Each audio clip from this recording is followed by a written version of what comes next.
Yeah. Assalamualaikum warahmatullahi wabarakatuh. We are from group 6. We will presentation about curriculum Merdeka. Before that, I will introduce my members group. First, Muhammad Taufik, and second, Tratai, third, Violeta Sinji Manalu, fourth, Julianto Papahan, and last, Muklis. Okay, next. Okay, next. Explain about the latar belakang kurikulum Merdeka. The presenter is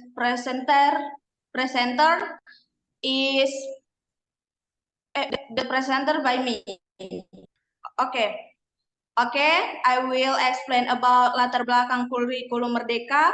What is latar belakang kurikulum Merdeka?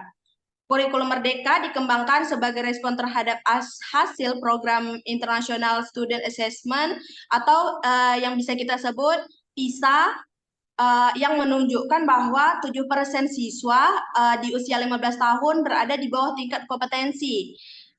Tingkat kompetensi minimum dalam memahami bacaan sederhana atau mengungkapkan konsep matematika dasar. Dan skor PISA ini tidak mengalami peningkatan yang signifikan dalam 10 tahun atau 5 sampai 15 tahun terakhir ini. Selain itu juga terdapat kesenjangan yang besar antara wilayah dan kelompok sosial ekonomi dalam hal kualitas pembelajaran yang berarah oleh pandemi COVID-19. Jadi, untuk mengatasi situasi ini, Kementerian Pendidikan, Kebudayaan, Riset, dan Teknologi, atau lebih kita sebut Kemendikbudristek, melakukan penyederhanaan kurikulum dalam kondisi darurat yang disebut sebagai kurikulum darurat. Kurikulum ini diterapkan untuk mengatasi dampak kekurangan pembelajaran atau teman-teman pernah dengar kata learning loss selama pandemi. Dan hasilnya dari 31,5% sekolah yang menggunakan kurikulum darurat, ditemukan bahwa penggunaan kurikulum ini mengurangi dampak pandemi sebesar 73% dalam bidang literasi dan 86% dalam bidang numerasi. Keberhasilan kurikulum darurat ini menunjukkan bahwa perubahan kurikulum yang lebih komprehensif sangat penting. Oleh karena itu, kurikulum Merdeka Belajar dirancang sebagai kurikulum baru yang lebih komprehensif dibandingkan kurikulum sebelumnya. Latar belakang lainnya itu terkait kurikulum Merdeka Belajar antara lain yang pertama itu adanya kebutuhan untuk mengembalikan hak dan kebebasan belajar pada siswa sehingga mereka dapat tumbuh menjadi individu yang lebih kreatif dan inovatif. Selain itu juga yang kedua meningkatkan kesadaran akan pentingnya pendidikan yang berbasis karakter dan kepekaan sosial, tidak hanya berfokus pada pencapaian akademik. Selanjutnya penyederhanaan kurikulum yang dianggap terlalu padat dan membebani siswa, serta perlu adanya penekanan pada aspek kehidupan, seperti kemampuan berpikir kritis, kemampuan berkomunikasi efektif, dan kemampuan bekerja sama dalam tim. Yang terakhir itu latar belakang kurikulum Merdeka Belajar antara lain adaptasi terhadap perkembangan dunia yang semakin cepat dan perubahan kebutuhan masyarakat yang memerlukan tenaga kerja yang fleksibel, kreatif, dan inovatif. Jadi di sini latar belakang terkait kurikulum Merdeka Belajar ada 4. That's all from me. Next material will be explained by Violeta Sinji Manalu. Violeta Sinji Manalu, time is yours. Oke, thank you moderator. The next saya akan menjelaskan tentang pengertian kurikulum Merdeka Belajar. Kurikulum Merdeka Belajar merupakan salah satu inovasi dalam dunia pendidikan Indonesia yang bertujuan untuk mengembangkan potensi dan minat belajar siswa secara maksimal. Kurikulum ini didesain agar siswa dapat belajar sesuai dengan minat dan bakat mereka tanpa merasa terbebani oleh tuntutan akademik yang terlalu tinggi. Dalam kurikulum ini, konten pembelajaran dirancang agar lebih optimal, memberikan waktu yang cukup bagi peserta didik untuk memahami konsep dan mengembangkan kompetensi. Guru juga memiliki kebebasan dalam memilih berbagai perangkat pembelajaran sehingga pembelajaran dapat disesuaikan dengan kebutuhan belajar dan minat peserta didik. Selanjutnya, the next is tujuan kurikulum Merdeka Belajar. Ada beberapa tujuan yang ingin dicapai melalui penerapan kurikulum Merdeka Belajar ini, yaitu yang pertama adalah meningkatkan kualitas pembelajaran yang lebih menyenangkan dan efektif. Yang kedua adalah mengurangi beban akademik siswa, sehingga mereka memiliki waktu untuk menggali bakat dan minat mereka. Ketiga adalah mendorong guru untuk lebih kreatif dan inovatif dalam membuat metode pembelajaran yang relevan. Dan yang terakhir adalah membentuk karakter siswa yang mandiri, kritis, dan memiliki kepekaan sosial yang baik. Oke, that's all for me. Back to moderator. Okay, thank you, Violeta. Okay, next material, the presenter is Muhammad Taufik. Muhammad Taufik, time is yours. Okay, next material is pengenalan konsep Q-Team dalam KM, apa itu Q-Team dan relevansi dalam konteks pendidikan. Nah, jadi apa sih itu Q-Team? Q-Team adalah konsep yang memiliki peran penting dalam memperkaya pengalaman pendidikan siswa dalam bidang ekonomi dan manajemen. Nah, Q-Team adalah singkatan dari Quantitative Technique for Economics and Management, yang dalam bahasa Indonesia berarti teknik kuantitatif untuk ekonomi dan manajemen. Program Q-Team adalah kemitraan internasional yang berfungsi dalam pengembangan keterampilan kuantitatif yang diperlukan oleh siswa dalam disiplin ilmu, ekonomi, dan manajemen. Ini mencakup pemahaman dalam penerapan data, statistik, analisis kuantitatif, dan teknik lainnya yang relevan dalam konteks bisnis dan ekonomi. Program Q-Team bukan hanya program akademik, melainkan juga jaringan yang menghubungkan berbagai universitas dan perusahaan di seluruh dunia. Relevansi Q-Team dalam konteks pendidikan terletak pada pentingnya keterampilan kuantitatif dalam ekonomi dan manajemen di era di mana data informasi kuantitatif menjadi semakin penting dalam pengambilan keputusan bisnis dalam ekonomi. Siswa perlu dipersiapkan dengan baik. Dalam hal ini, program Q-Team memungkinkan siswa untuk mendapatkan pengalaman nyata dalam menerapkan keterampilan kuantitatif dalam berbagai konteks bisnis. Hal ini membantu mereka untuk memahami dan merespon tantangan dalam ekonomi global yang semakin terhubung. Selanjutnya yaitu relevansi Q-Team dalam konteks pendidikan. Nah, jadi relevansi Q-Team dalam pendidikan sangat kuat. Hubungan antara Q-Team dan kebutuhan industri dan ekonomi dalam global sangat erat. Industri dan bisnis modern memerlukan individu yang mampu menganalisis data, membuat keputusan berdasarkan bukti, dan memahami kompleksitas ekonomi global. Keterampilan kuantitatif yang diajarkan dalam program Q-Team mempersiapkan siswa untuk menghadapi tantangan ini. Mereka tidak hanya memahami teori ekonomi, tetapi juga mampu menerapkan dalam situasi nyata. Pentingnya Q-Team dalam konteks pendidikan adalah bagaimana program ini memberikan siswa kesempatan untuk mendapatkan pengalaman dunia nyata dalam lingkungan bisnis dan ekonomi global. Ini menciptakan kesiapan siswa untuk menghadapi masa depan yang semakin kompleks dan kompetitif. Nah, Q-Team adalah salah satu elemen yang menunjukkan betapa kurikulum Merdeka tidak hanya tentang perubahan kurikulum, tetapi juga tentang mempersiapkan siswa untuk sukses dan dalam ekonomi global dan terus berubah. Dalam bagian selanjutnya, kita akan melihat bagaimana elemen-elemen integrasi dalam implementasi. Nah, jadi selanjutnya saya kembalikan ke moderator. Okay, thank you, Muhammad Taufik. Okay, next material will be explained by Muklis. Muklis, time is yours. Okay, the next material is modul ajar.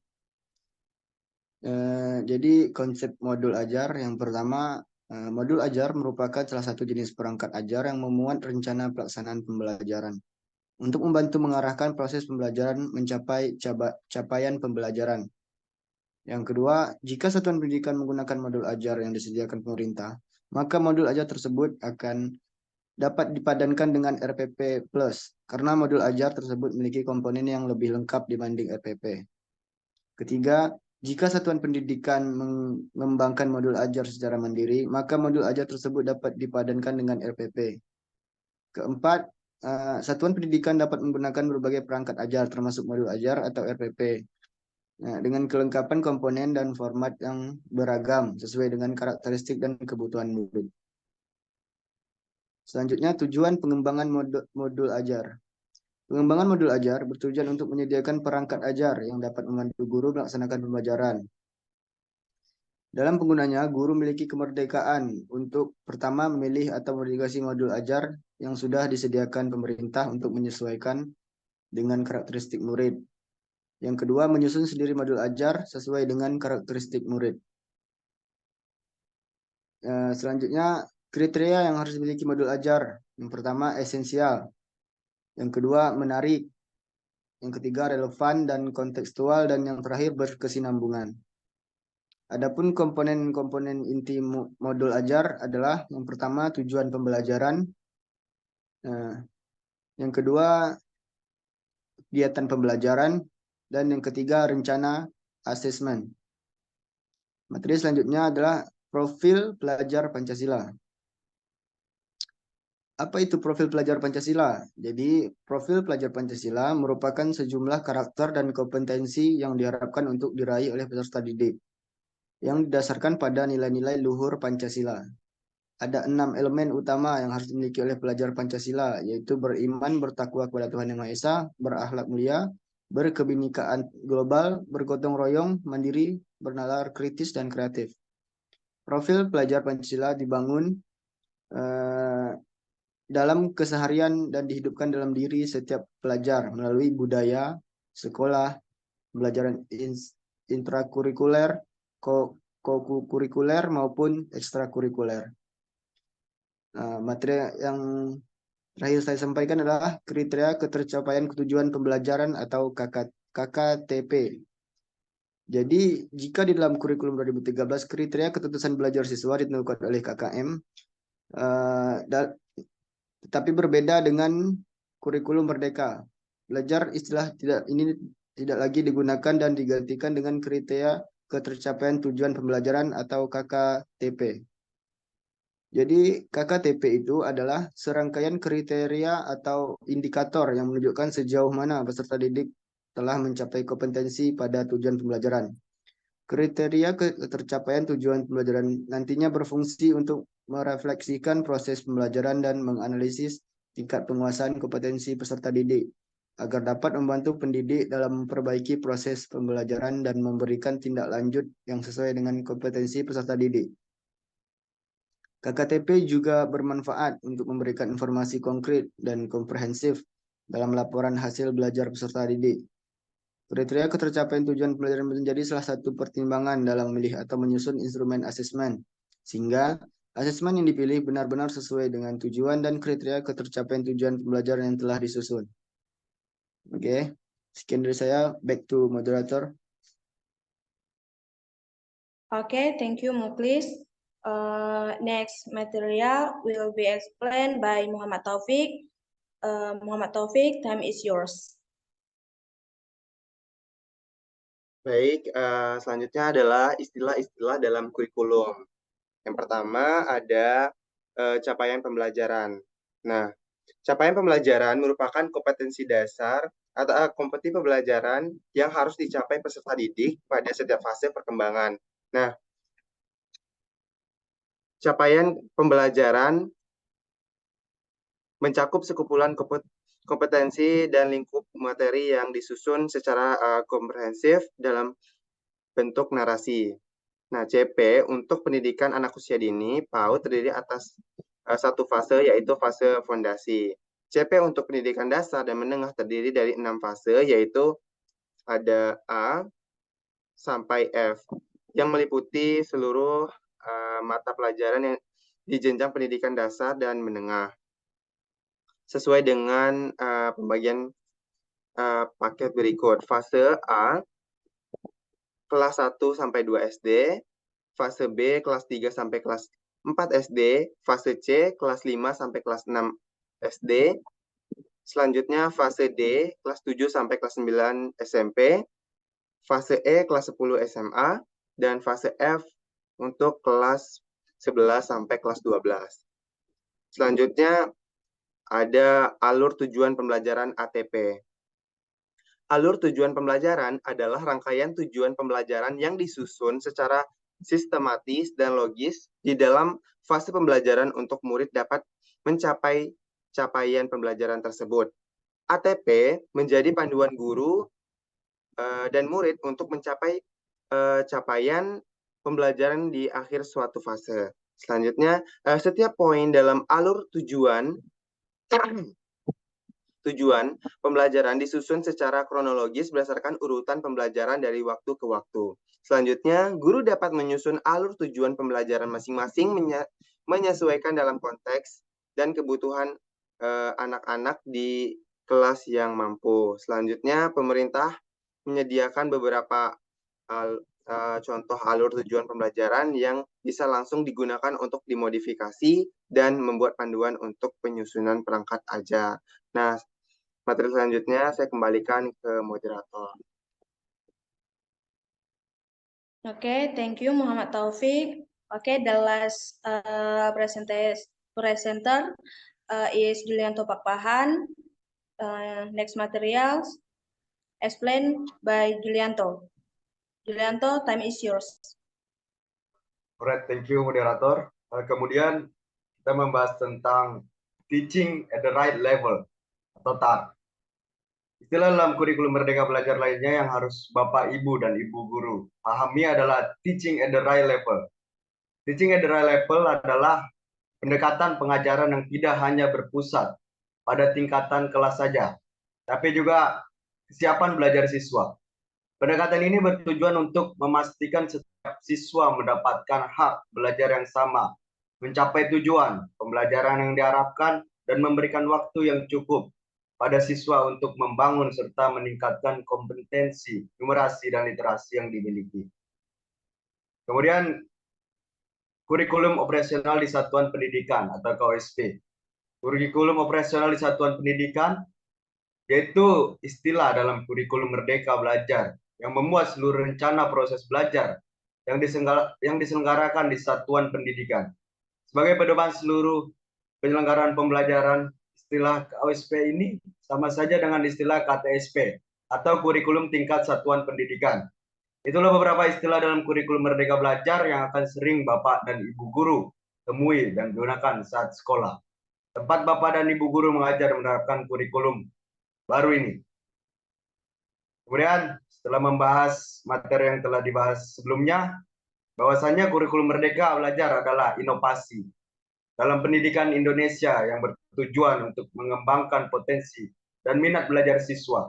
Kurikulum ini memberikan kebebasan kepada siswa dalam memilih minat belajar mereka.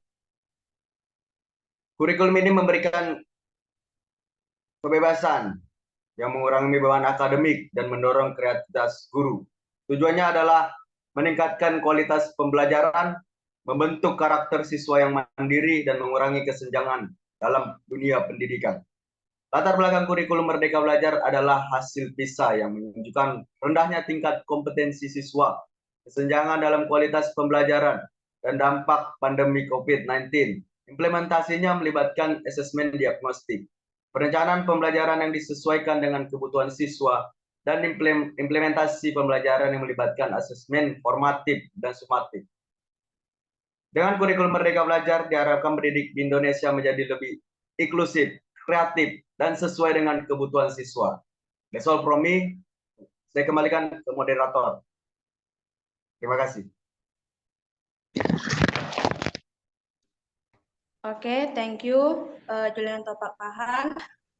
Okay, thank you. The conclusion will be explained by Violeta Sinimarnalu. Violeta, time is yours. Okay, thank you moderator.